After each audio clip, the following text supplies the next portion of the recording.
Welcome to the Encouragement Engineering Podcast, where we combat the negativity that inundates our daily lives with a positive perspective and positive action. Today's guest is Terry McDougall. Terry Boyle McDougall is an executive and career coach and CEO of Terry B. McDougall Coaching. She helps high-achieving professionals remove obstacles that keep them stuck so they can enjoy more successful and satisfaction in their lives and careers. Before becoming a coach, Terry was a longtime corporate marketing executive where she led teams, developed strategies, and advised senior leaders to drive business results. She is the author of Winning the Game of Work, Career Happiness and Success on Your Own Terms, and she is also the host of Marketing Mambo podcast. So please welcome to the show, Terry McDougall. Terry, thank you for taking the time today and being here as a guest on the Encouragement Engineering podcast. Oh, Bob, I'm very happy to be here. Thanks for having me. Not a problem, not a problem. Well, if we can, let's inform the audience a little bit more about you and how you got to where you are today, because it seems like you have a very interesting path. Yeah, I was a good student in school, and I had set my my cap on being a titan of industry. I thought that getting a job in corporate and moving up that way would be a way to quote unquote be successful, make money, have a nice life, and that worked for me. I went back to school at a certain time and got an MBA, but I did find that what I thought would make me successful in the corporate environment wasn't exactly what did make me successful there. I really thought at first that what I did in school to help make me be successful would be the same thing that would work in the corporate world. Keep your head down, do your work, listen to what the authority wants from you and just do that. And I discovered that when I got into the workplace that I wasn't really moving up as quickly as I wanted to. So I kind of studied, read a lot of books, observed. I was lucky enough along the way to have some good mentors who, in my mind, sort of pulled back the curtain and started pointing out to me what was really going on. Gotcha. And part of why I decided to write the book was because I wanted to share a lot of the hard-won lessons that I learned, because those quote unquote unwritten rules of the game, nobody really tells you them. And a lot of those rules are kind of counterintuitive. And unfortunately for many people, because they don't understand, first of all, that work is a game, but also what the rules are of how you maneuver, and even understanding like who are the other players, how do they play, that people pour a lot of energy into what they think is going to make them successful, and they end up paying a really high price for that success. They end up being kind of stressed out, a lot of times having health and relationship issues. Right. But bringing us up to like, how did I make this transition? Well, I hired a couple coaches in my career because I was like, okay, I feel like I'm doing everything I know how to do, and I'm not getting the results that I want. And actually, the first coach that I hired, she helped me tremendously and really helped me step fully into my potential. Mm-hmm. And so I knew that coaching really worked. And what actually the result of that was is within a year of working with her, I'd gotten a new job and I had doubled my income. Wow. So I knew it worked, and I was really unlocking the potential that I had to get rewarded for that.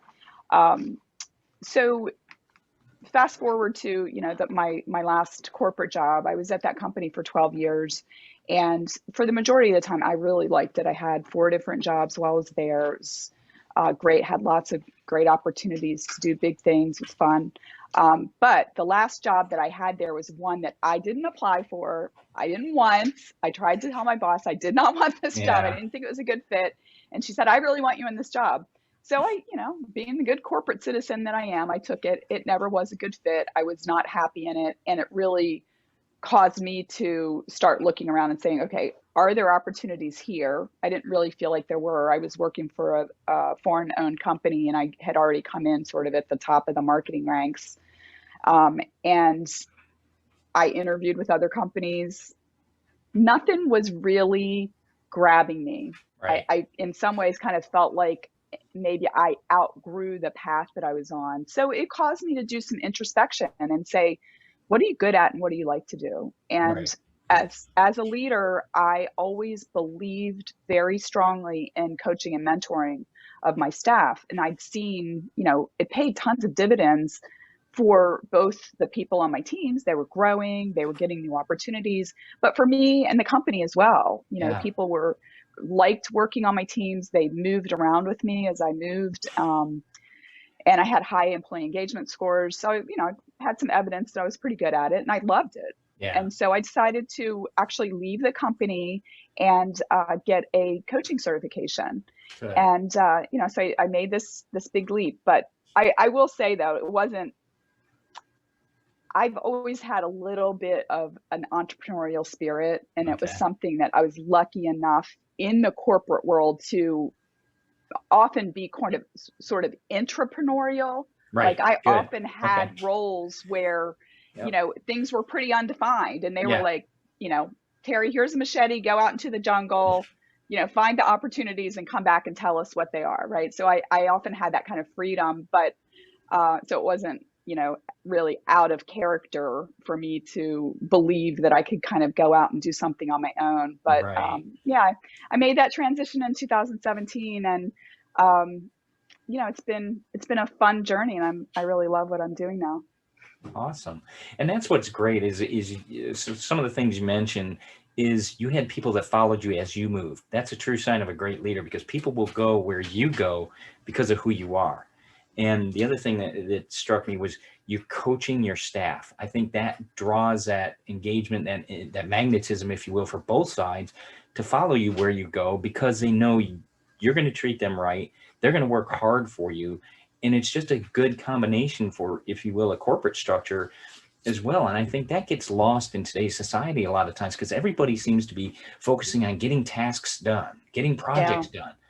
Yes. But then you get this annual review or semi-annual review, or maybe they're quarterly, and people want to know what you're doing, how you're doing, but they don't look at the personal growth. They don't look at the opportunities that maybe somebody wants. Right. And that's frustrating to a lot of people. It is really frustrating. I was often surprised whenever I would, talk to people that worked on different teams, and they would tell me, my boss always cancels our one-on-one. Yeah. And I thought, that is the worst thing you can do. Like, you are sending a signal that these people don't matter. And yet these are the people that you're depending on for your own success. Like, you cannot be a good manager unless your team is doing what they need to do. And they're not going to be fully committed if they don't feel like you're fully committed to them. Right. And that's a good point to remind people of is it's a two-way commitment. It's definitely that two-way commitment. You mentioned too that, senior level staff, when you help them to see that, I guess what I look at is the people that are doing the work and grinding it out. Do you get a chance to coach them too? Or how do you bridge that gap? Because if you're coaching senior staff, it's obviously got to get to the people doing the work, and the senior staff needs to understand what's going on with the local staff, or the daily workers, if you will. How does that combination work for you? How do you help them see that? Well, I'd like to go back to something that you were talking about a little earlier, how there's such focus on execution these days. It's like, people feel that pressure to execute. But there's got to be, this is much like, building a factory or something, right? Like, you don't like build a factory and like just bring in all this heavy machinery into the factory without building a strong foundation on which to run it, right? Because if you don't do that, and you've got this like heavy, expensive piece of equipment and you're running it and it's not, it's not level, right? You're going to have tons of problems. So the foundation is having strong and clear communication with everybody about, like, what are we doing? Why are we doing it? What are the expectations? Building the relationship so that there's trust. That people are like, oh, I can trust this person, right? They're going to have my back. I can go to them if I need something. I can trust them with my insights, etc. And then the third thing that's really important, and it builds on this, is alignment. right? Right. Because, when somebody who's in a senior role is sort of like standing in the ivory tower and, shouting down their pronouncements, Right. each person is going to receive that through their own filter, right? And if there's Right. no two-way communication, if there's no feedback loop, that manager, leader up in the tower is going to say, I told them this stuff, and now I told you this, now go execute, right? And it's I mean, as we know, it's super expensive to execute on the wrong things, Oh, yes, right? But definitely. yet that happens very often, right? Because there's that pressure, that compulsion to get stuff done, get stuff Right. done. We are all smarter to Mhm. spend a little bit of time on the planning, on the, communication of what we want to do. And also importantly, asking like, what did you hear from me? Right? Right. Like, Right. okay, What? let me Yeah. make sure that it's clarified here. Right. Okay, now we can go execute, right? Like it's having the game plan, but all of the people on the team need to understand what the game plan is in order to, have a successful outcome. And that's a great point you bring up, because one of the other things that came up about your bio was you're a mom of three.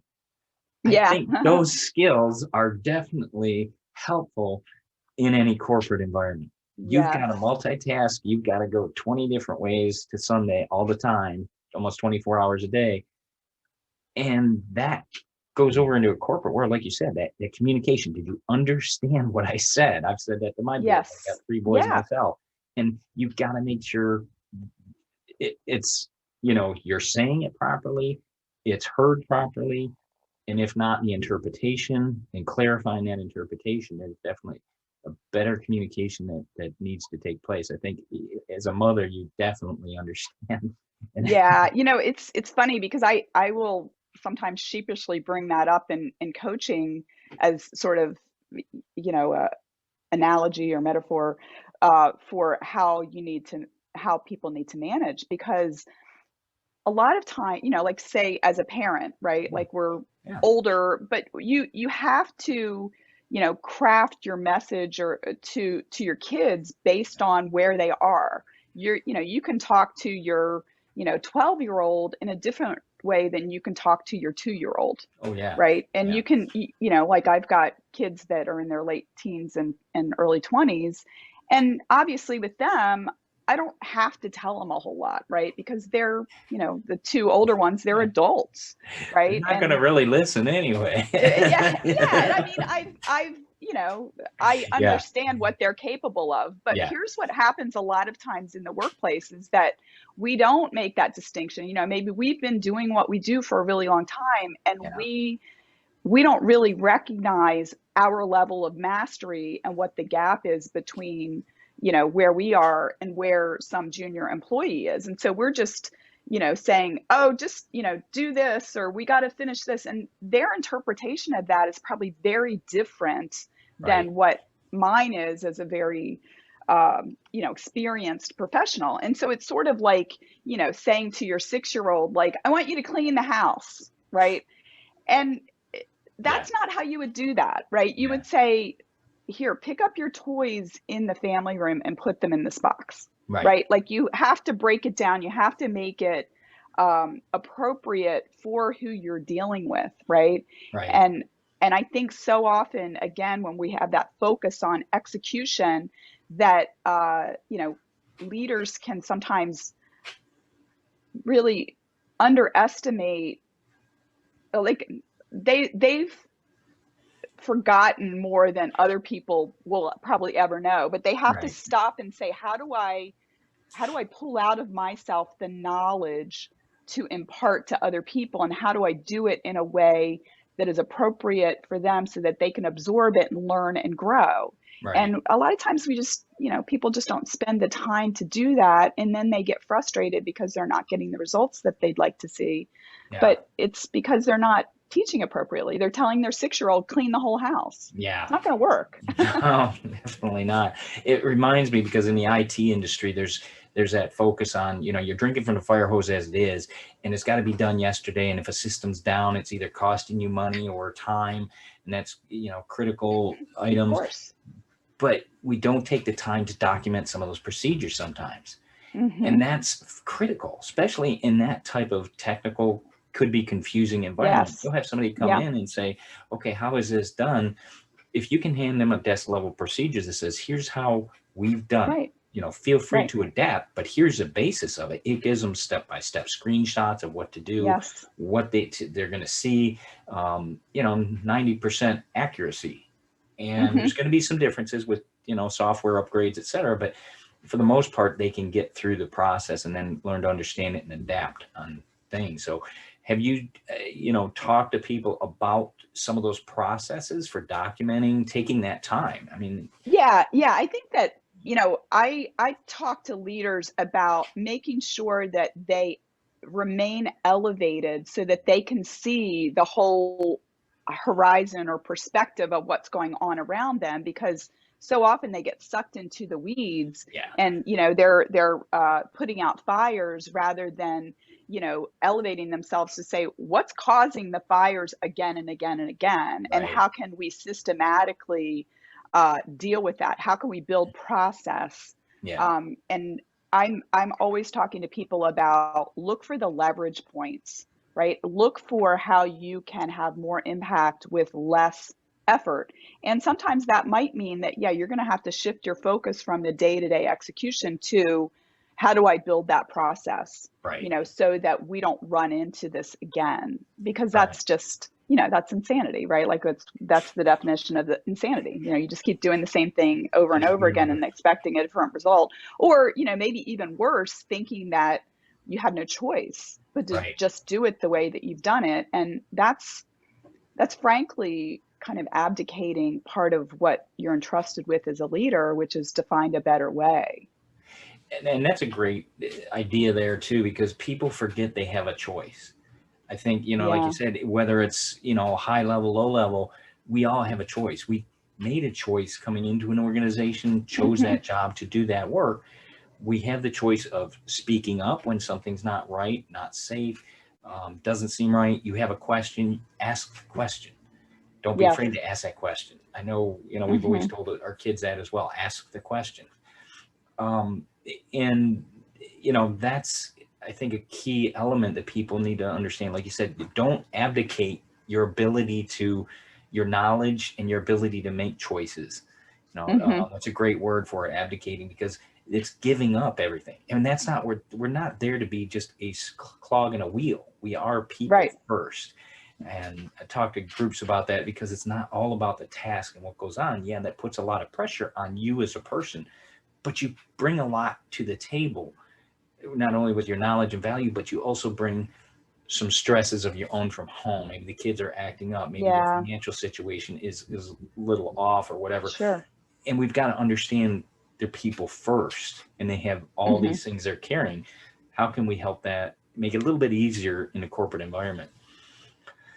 I really, when I was in the corporate world, when I did my one-on-ones, the first thing I always asked each person on my team when I met with them was like, how are you doing? What's going on with you? And sometimes it was surprising what people would bring up, right? That maybe a relative was sick, or, they had a flood in their basement over the weekend or something like that. And, for me to come into a meeting and just start, like piling work on without understanding how they were showing up would be kind of irresponsible, and would be not irresponsible, but like just not smart, because I need to understand where they're coming from so I can deal with them as a human. And so that's a really great point that you made about that. We all have our own experiences, and certainly over the last year and a half, right? It's like you just never know what people are dealing with. I've been on coaching calls where like moms in the home office, and little small Spider-Man breaks in and is making faces at the camera. It's funny, but. They're And juggling a lot. yeah, and that's all part of it. That's what I always tell people too. I mean, things come up. It's okay. Breathe. Let's start there and just, Yeah. yeah, the kids, okay, a camera, they love cameras. Yeah, exactly. So why Exactly. not? When you talk to people about getting clarity, and I love that word because it focuses in so well for people. Is that a mindset over matter? Is it, what are the skills you help them to define for that clarity? Well, it's funny whenever I ask people about what they want, because as a coach, we have to start there. Yeah. If we're going to achieve something, we have to understand, okay, what is it that you want? What's success going to look like? Um, but a lot of times people will be, they'll seek me out because they're feeling a level of pain about Hmm. something, right? They've tried stuff and it's not working. They keep, stumbling over the same stumbling blocks or hitting the same invisible wall, and they're not sure what do they need to do differently. Um, I will ask people, what do you want? Two things happen. One of two things. One is that they'll say, I don't know. And I believe that we all can figure out what it is that we want. And Hmm. deep down inside that we probably know what we want. Right. But we have, this defense mechanism that tamps it down because it might cause us to have to change. It will Yeah. cause, and that's scary. Or maybe we're fearful that we'll put a lot of effort into something and we won't get the results that we want, and that'll be disappointing. So we're trying Right. to protect ourselves. The other thing, sometimes people do know what they want, but they will immediately say, well, here's all the reasons why that won't work or why I can't have it. And I'd say to them, no, like separate these things, right? Like let your vision of the thing you want live, right? Right. Let it live and breathe. And then it's a whole separate issue for us to start thinking about, okay, if you want that, what are some things that we need to do to make that happen, right? It might be a very long journey to get there, and it Right. might Yeah. be a journey that where there's a lot of, you know, abysses that we have to go across. We have to build bridges to get over. But unless we really get honest and clear about what it is that we want, we're never going to get it, right? Right. And so it's just about, I mean, and there's some little tips and techniques that I have to help people to do that. I sometimes will say to them, if I could wave the magic wand, and you close your eyes and you opened your eyes, like, what would you like this to look like? Right. Right. And sometimes that helps people because it frees them from like how it's going to happen. Um, I Yeah. also will say to people, like, if you sometimes I work with people that are in job search, or maybe they're looking at other people in their organization that have attained success, and I'll say to them, like, pay attention when you feel envious or jealous of somebody else, because there's part of you that's saying you want that, and so that can give them like a little breadcrumbs to get to, like, what is it about that situation that I feel a yearning for. Right. And that can help them get clarity around what it is that they want as well. And for those of you listening and hearing this and watching it, notice what she's doing as a coach. They ask questions. You're not telling anybody what to do. You're asking the questions to make you think. And that's critical. I appreciate that. So it's even asking those questions. That's something, like you said, what do you want? It's like asking the question, why? And I've heard you, to get real clear on what you want and why, you need to ask that why Hmm. question 5 to 6 times. So you get Yeah. to the true heart level depth of why you want what you want. And it Yes. gives it that clarity, gives it that drive, gives you that inner inspiration to say, this is why I want it. And that's my solid foundation that I'm going to stand on and go after the goal I want. And I think that's a really fantastic point. And also, um, when you really get at, I mean, usually what people want is a feeling. Mm-hmm. Yeah. Yeah. And they're like, and sort of their rational brain is saying, well, this is how I'm going to get that feeling. But if you can get down to like that feeling and why you want it, it actually opens up many more options for how to get that feeling.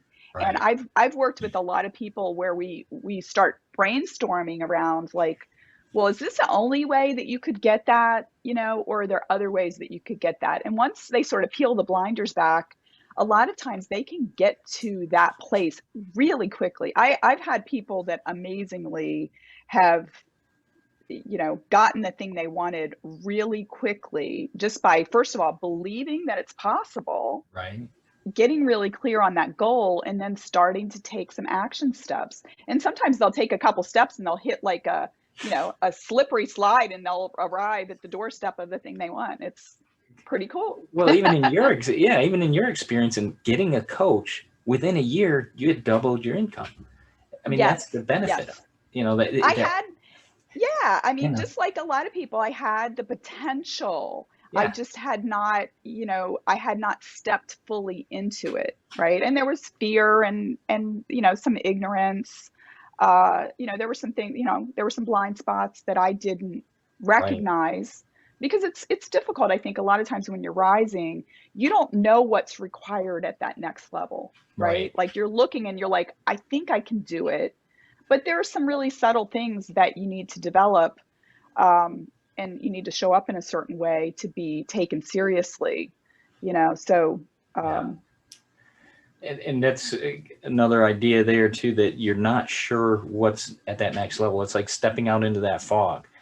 You know, your yes, faith, your skills, your experience, there's going to be pieces of that next level that you're not good at. You're going to be right. probably 70% on a good day. I mean, look at baseball Hmm. players. You know, Hmm. 30% is a good average. Yes, 30% is I failing in school. know. You know, 30, Right, come on, right. and that's a good batter. But in the corporate world, you're not going to know everything for that next level. It's just not. You know, it's not there because you don't have that level of experience. But that's what you want to get to, and continue that idea of that learning, that growing. Like you said, the coaches were able to point out some blind spots you had. And Hmm. I think what people need to realize too is sometimes all the time life will happen. The kids will get sick. You might not be able to make that meeting, that networking piece you wanted to get to meet that key person Hmm. this time or this month. It might have to be delayed Hmm. because of things that go on in your own life. Um, it happens, and we need to give ourselves the grace of taking that time and knowing that this, we'll grow into this, and it's not going to happen overnight. you know, Yeah, and I also think, just having that sort of open-mindedness and, looking at what's happening around you to realize that you've got opportunities, pretty much constantly in front of right, you. And sometimes we get this picture in our mind's eye of what quote unquote success looks like, or what the path to get there will be. And I always tell people, like, the future's unwritten, yeah, right? And yeah, things that worked in the past are not necessarily going to work in the future. There is no such thing as perfection. And a lot of people get held back by that because they're like, oh, well, this is the way that you have to do it. And I was like, well, that's the way that maybe it's worked in the past, but everything's changing right. constantly, Oh yeah, right? And that's a we need to guarantee in be life. evolving. Change. Yes, we need Yeah. to be evolving. We need to be looking at things with fresh eyes. And when we were talking earlier about, I can't even remember what it was that brought this to mind, but I say to people a lot, there's really only three ways to add value in a for-profit business, and that's you're either helping the company make money, save money, or reduce risk, which actually is saving money. Right. And you really need to keep that in mind as you're doing your job every day, because when we get too caught up in the tasks, sometimes we end up doing stuff that no longer serves that mission, Right. right? Right. And it does make sense sometimes to say, do we still need to do this? Like, does this Right. make sense still? Going back to that one, I can't remember, was I talking to you about the person? No, I don't think I was talking to you about somebody that I worked with who had gotten promoted from running a team of 8 to running a team of 50. And she tried to manage the team of 50 the same way she managed her team of 8. And she was pulling her Right. hair out, working 70 hours a week. And she actually, when we started working together, she said, I'm thinking about asking my boss to demote me. And I said, no. Yeah. We're going to help you find the leverage points to be able to do this. And, she had to mentally promote herself to that new level. Right. But some of the things that she discovered were, she was doing these reports because it had always been done before, right? And then she asks her boss, and her boss is like, I never even look at that. And, Yeah. her team was spending hours every week putting these reports together. So that was one thing that she could get off her plate. But we do need to, constantly be bringing fresh eyes to the situations and thinking, Right. is this still serving the mission? And that's a great point. You bring up those mission points. Is saving money, making money, or reducing risk? And so much today that reducing risk is in security, in opportunities of hacking and things like that. You've got to limit that, because that will cost the company a lot of money, as we've seen, and we don't want that. So Right. there's and that goes back to knowledge. It goes back to training. It goes back to educating people why that is a key piece, and you can be part of that every day in your daily tasks, and how to protect that. Yeah. Great ideas there. What are some things that, as far as, I guess, career steps that people could look at to do? Because you mentioned some key pieces of, that people need key things of what to look for. What are some of those key things in trying to grow or go up that corporate ladder? Well, I think that, like we were just talking about, stepping back from just doing the tasks and understanding how does this fit into the broader ecosystem, because that's where you're going to find opportunities. That's where you're going to come up with good ideas on how to make things more efficient, or how to be more effective, or have more impact. I would also say that if you've got ideas, share them. Don't just assume. I mean, this is a mistake that I made earlier in my career, is that I'd be in a meeting and they'd be discussing something, and I was a little bit shy, and I thought, oh well, my idea, it's not a good idea. I'm sure that everybody else in the room has come up with this and rejected it, so I wouldn't speak up. And then Right. 45 minutes into the meeting, somebody else would share. They would have come to the conclusion or the idea that I had within the first 5 minutes, and they would share it, and people would be like, oh, that's brilliant. And I'd be like, darn it, why didn't I just say something? Right. Right. I was too shy, or I was, I think that I thought I had to be perfect, or it had to be completely thought out for me to share my ideas. So I think you got to share your ideas. I also think that when people are thinking about, moving up in their careers, sometimes people will, when I'm working with people, they'll be like, well, I think I want to do this, but they think that they've sort of got to take the big leap and jump into the deep end of the pool. Well, I guess I'll just have to, take that job.